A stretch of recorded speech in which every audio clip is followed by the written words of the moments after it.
inviting me today. It's lovely to be able to come and actually talk to people without having to inspect them at the same time. So it's a privilege for me as well.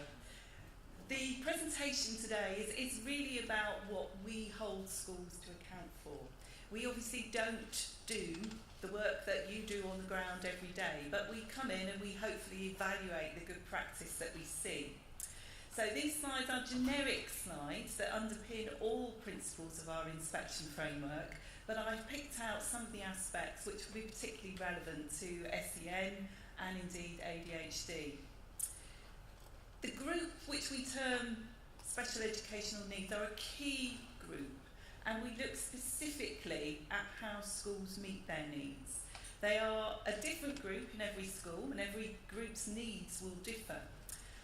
But the important aspect of our work, and when we look at this inspection framework, is to make sure that whatever their needs are, they're being supported in a way which enables them to achieve as highly as any expectations could expect them to do.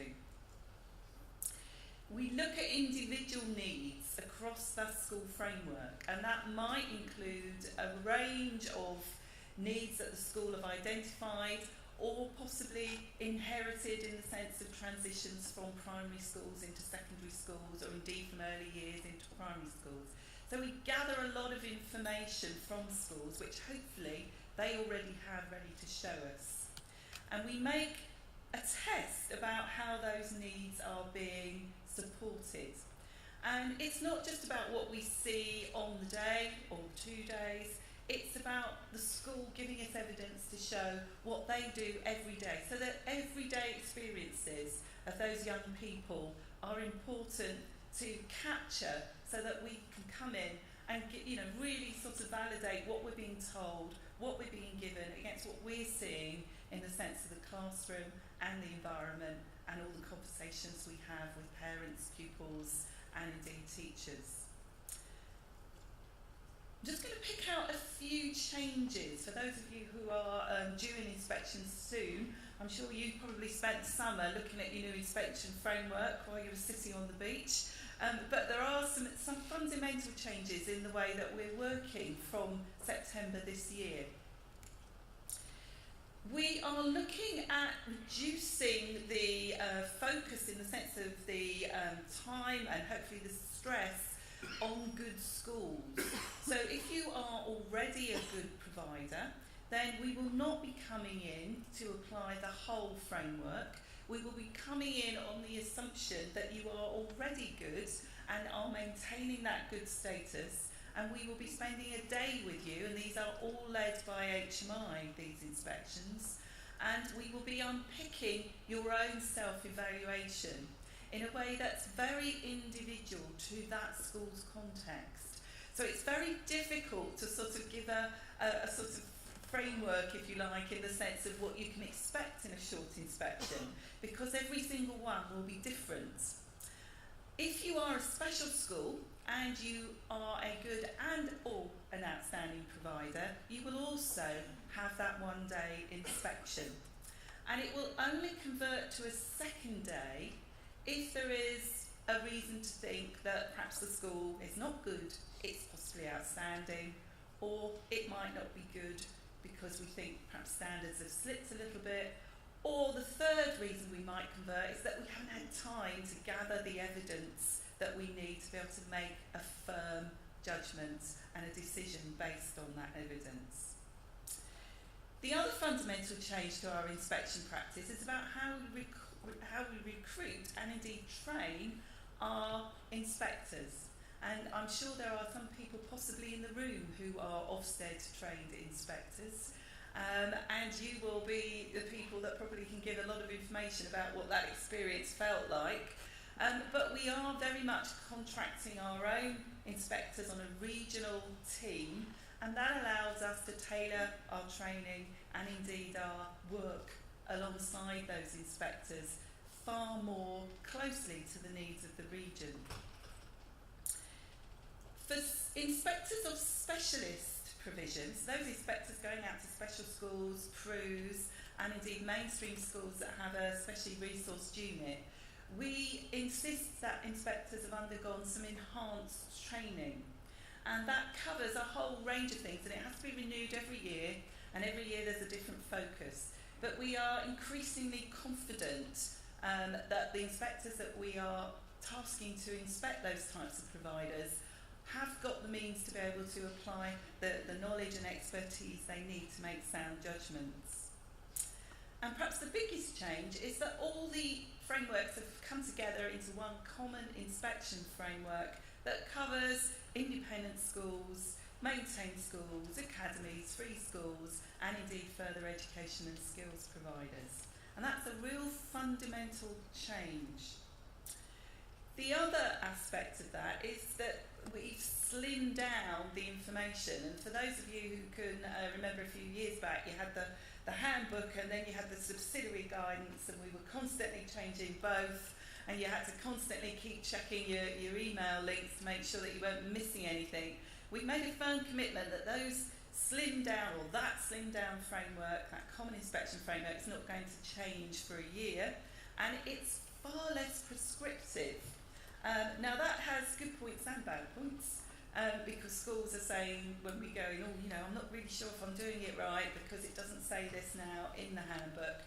But it also opens out the possibilities that they can adapt whatever they're doing, and it's that evidence that we want them to show us, not something that they're doing specifically for us because they think that's going to, tick a box. It's very much about them showcasing the work that they're doing, so that we can validate, ideally, the judgments that those school leaders have made for themselves. The other key aspect of the new framework is about raising the profile a little bit about safeguarding. And we've always inspected safeguarding.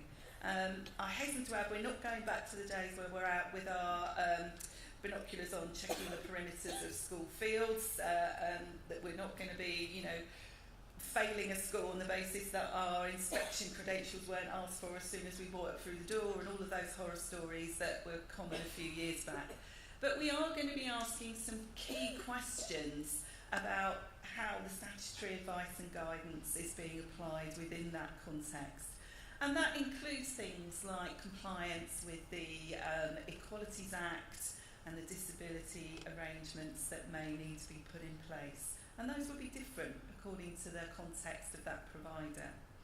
And we will look at particularly the use of restraint and other behaviour management aspects, and indeed attendance will be a key element of what we ask you to show us.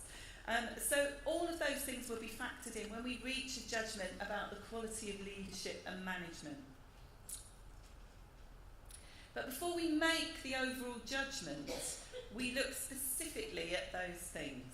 And if all of it links up, and we'll go through some of the aspects under the separate judgment headings in a minute, and I'll pull out some of the SEN strands in that, then what we need to make sure is that the pupil's social, moral, spiritual, cultural development is being covered and supported and developed well, and the needs specifically of pupils with disabilities and special educational needs are being protected. So they're a key core group of any school, even if there's only a small handful of children that come under that heading or have been recognised as having those needs. It might only just be one in a very small provider. But we will look at that provision absolutely close as we can before we get to the point where we're pulling all that evidence together and making that overall effectiveness judgment. Now this goes back to some of the information that David shared with you in his presentation. These are 4 main areas of needs that we would expect schools to be aware of. They've come straight from the new Code of Practice and the Children's Act. So those are new designations in the sense of no behaviour in there, which is a fundamental difference. And those provisions that the school has put in place should be covering those 4 needs. And they will have children in their school, whatever provider, that perhaps overarch more than one of those needs. And the last bullet point there, sensory and physical needs, then, I often hear schools say, well, we haven't got any of those. But I bet there are children there with hearing and sight impairments to a lesser degree. Perhaps they haven't got a statement or an education, health and care plan. but invariably there will be children there with some aspect of impairment about their sight and hearing. So it's really drilling down into what that school has on roll at the school. These are the DFE categories, and yes, there is no one for ADHD, that is surprising possibly from some people's point of view, but these are the designations that have been put in place by the new Code of Practice. And obviously ADHD would be looked at possibly under a specific learning difficulty, possibly under some of the other aspects. But we'd be certainly asking schools how they identify. And actually it's not really about labels, it's about the level of need and the effectiveness of that identification. And schools sometimes get very bogged down in having their designations. And it was interesting that we saw the Raise Online list of needs. Because, you know, they have changed in line with the new Code of Practice, and those Raise Online pages will look a little bit different this year, we hope, and we've got some advanced information to suggest that they have, to take account of the new categories. But often schools will identify very differently, depending on their own areas of expertise, their own awareness. Sometimes it's a geographical issue. Maybe there are support professional services in the area that are very good at recognising certain aspects of need and not so good at others. And so what we've got across the country is huge variations in what constitutes a moderate learning difficulty or a serious learning difficulty. So we don't tend to want schools to make those national comparisons against other of areas designations. So when we go in, we're asking for performance and progress against whatever the starting point is, not how well the MLD contingent in your school is doing compared to the MLD nationally.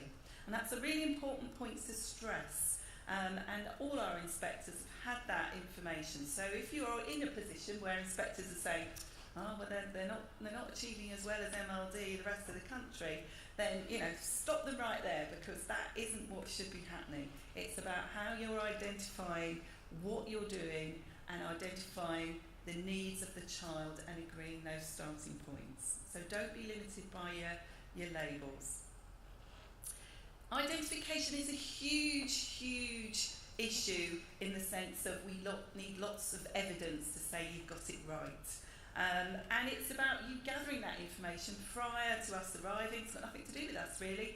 It's more about you doing it because you really need to drill down into that transition arrangement that comes up, and maybe the information that gets transferred at that time needs to be looked at. It's about a range of diagnostic assessments. It may well be using some of the information that comes through the Education, Health and Care Plan or the statutory assessments that might be in place. But you put it all together, hopefully, and enable us to see that you're doing that very effectively. And then we can start to test that against what we see in classrooms in the sense of the support and the level of awareness of those individual needs in the teaching that we see. For leadership management then, SEN is a big conversation that we have to have, usually with the SENCO, sometimes with senior leaders who are perhaps not on the SENCO, don't have the SENCO role, but overline manage them.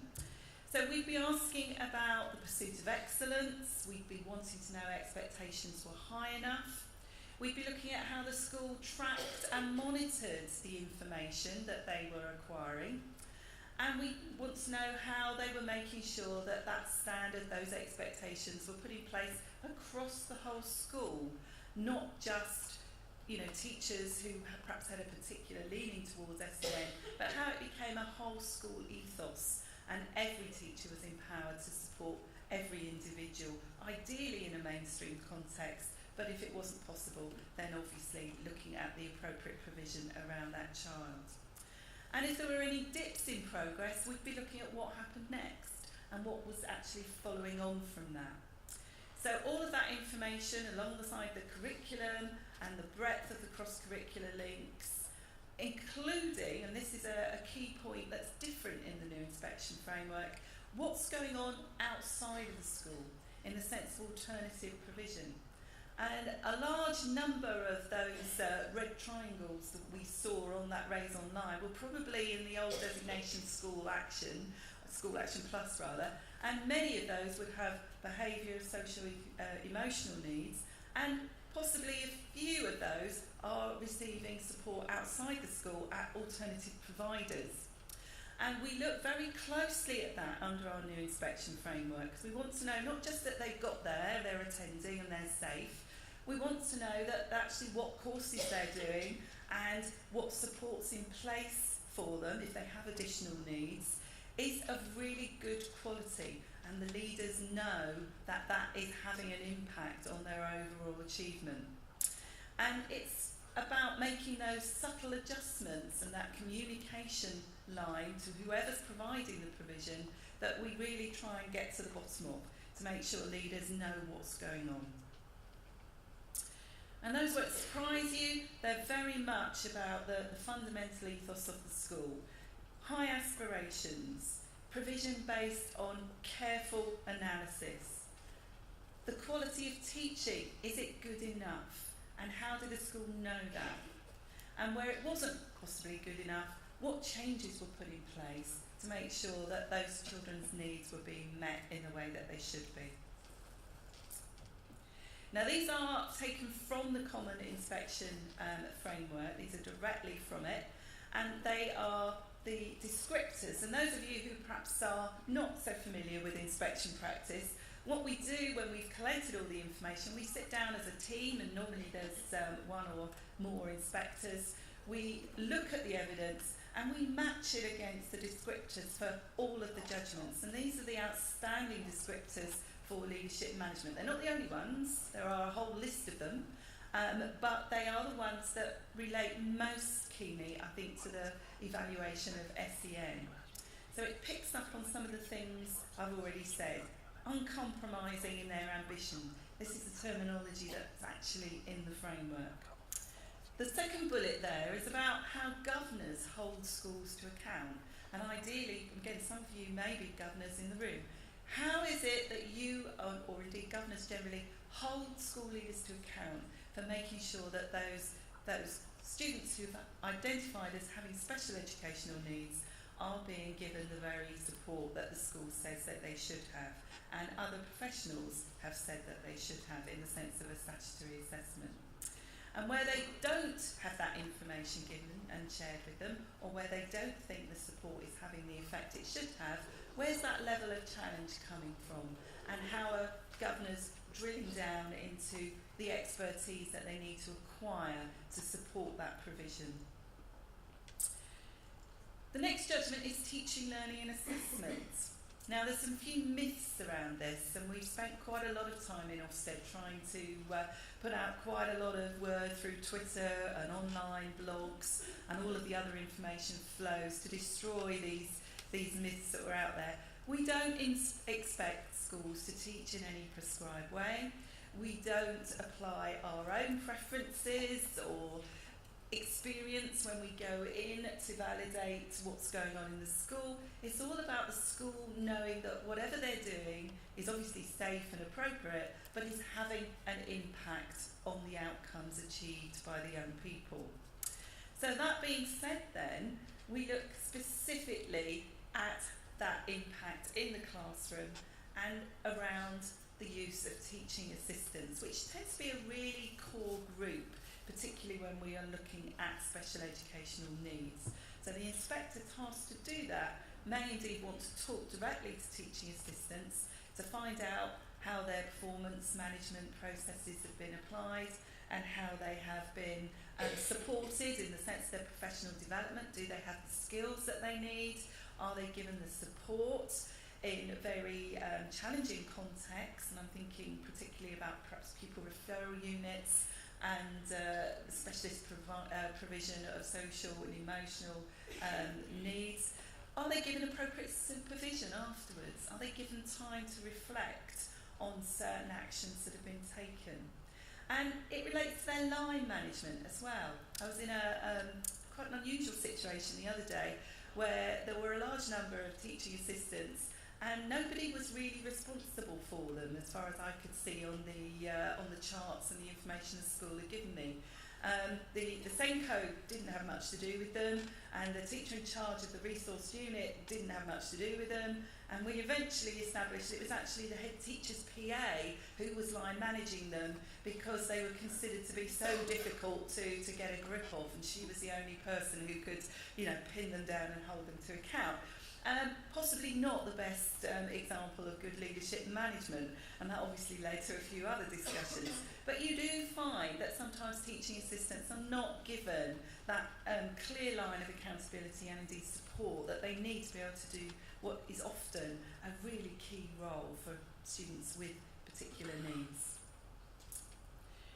So we look at those expectations. We've had them probably expressed by leaders and managers. We've probably seen it written in the policy, but it's about the implementation of that policy and how that actually gets put into practice in the classroom by the teachers and indeed all the adults involved in the care and support of pupils. We look at the assessment information.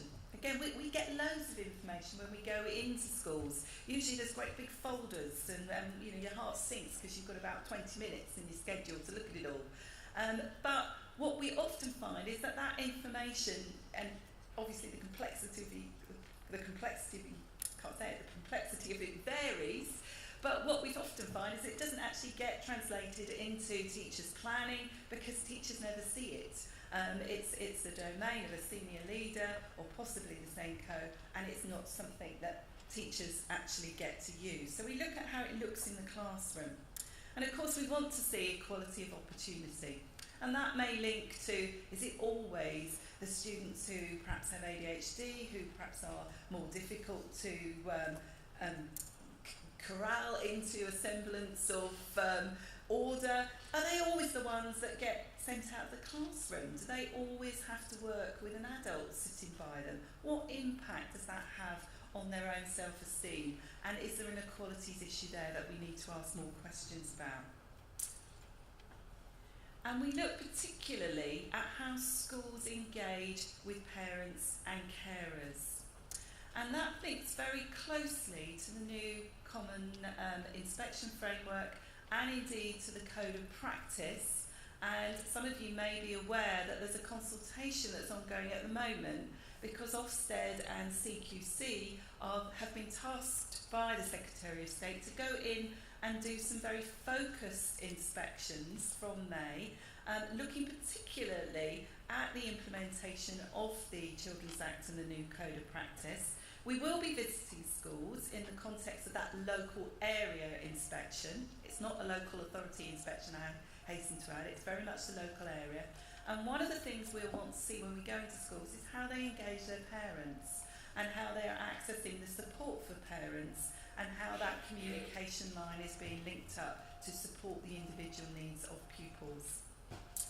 So we want to know that pupils are being assessed properly and whether the school are gauging that right and whether they're not just taking out and putting in lots of interventions, whether it's about upskilling the whole workforce in the sense of the support for the whole universal provision before interventions that will mean withdrawal or possibly extra support are looked at.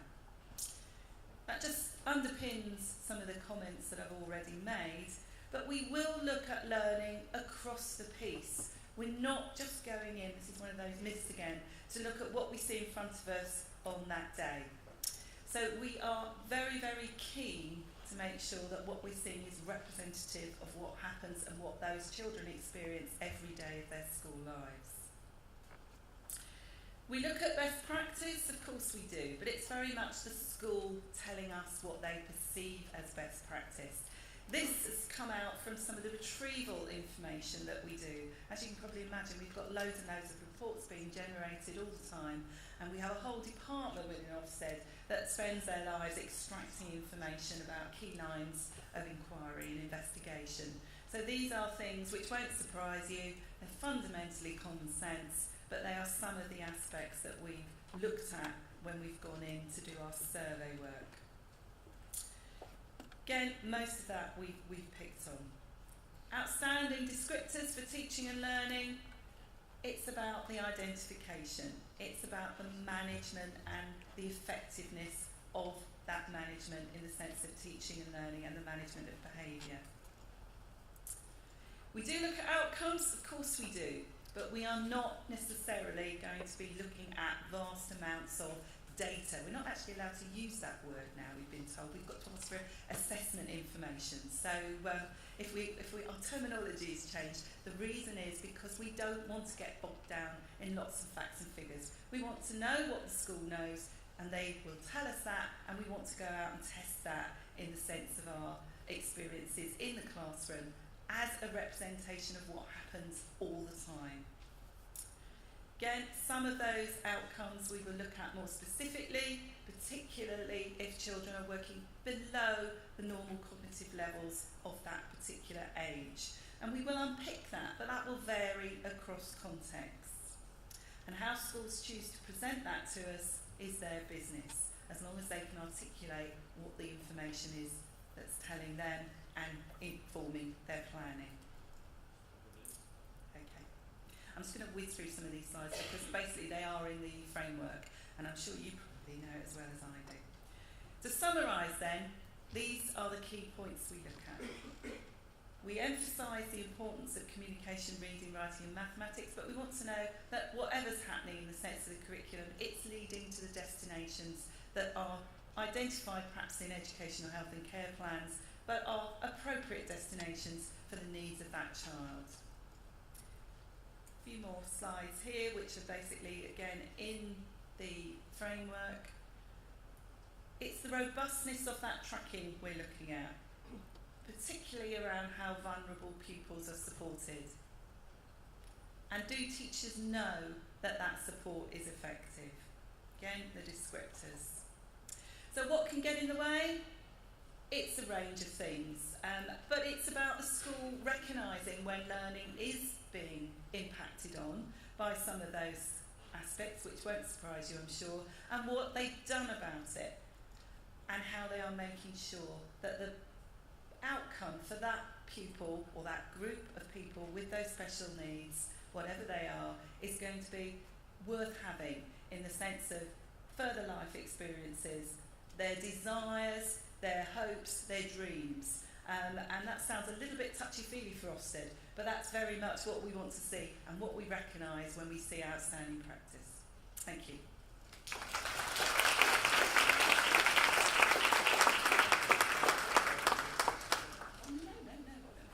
Lesley has got to leave quite soon, so thank you, Lesley, for coming up north just for a short time. So we've got time just to take one or two questions for Lesley because she's got to go. Anybody? They're obviously all experts. Oh. Got somebody. Will Ofsted ever make the brave move of just arriving at school unannounced? We are doing more unannounced inspections. Admittedly, they are tending to be the ones that are driven by perhaps a safeguarding concern, or in the sense of the independent sector, if we've got a reason and we've judged the school to be failing in any way, we'll go and do a progress and monitoring visit or an emergency inspection without notice. There are no plans that I know of to apply it to across the board. We've obviously reduced it down to that half-day notice. I did a conference in Amsterdam with a number of international inspectorates, and they were appalled by that, the fact that we only gave, half a day's notice. It really sort of blew them away, because most other inspectorates, they get 2 weeks, even months notice. So, yeah. Don't worry, I was heading the other way. Well, you want the longer. Having been involved in 2 Ofsted inspections, I think the anxiety that evokes in the staff that then translates to the children is absolutely phenomenal. I know lots of people in this room would be horrified at the idea of not having notification, but it's a bit like mum comes to tea, isn't it? Yeah, there are pros and cons against longer notice and shorter notice, and I think we are obviously surveying this regularly, and in the sense of the responses and the surveys we ask back from people who are inspected, leaders who are inspected, and the consensus tends to be it's about right where it is at the moment, but we keep an eye on it. Okay, sorry, that's all the questions we've got time for. Should we give a round of applause to Lesley Cox? Thank you very much, Lesley. Right.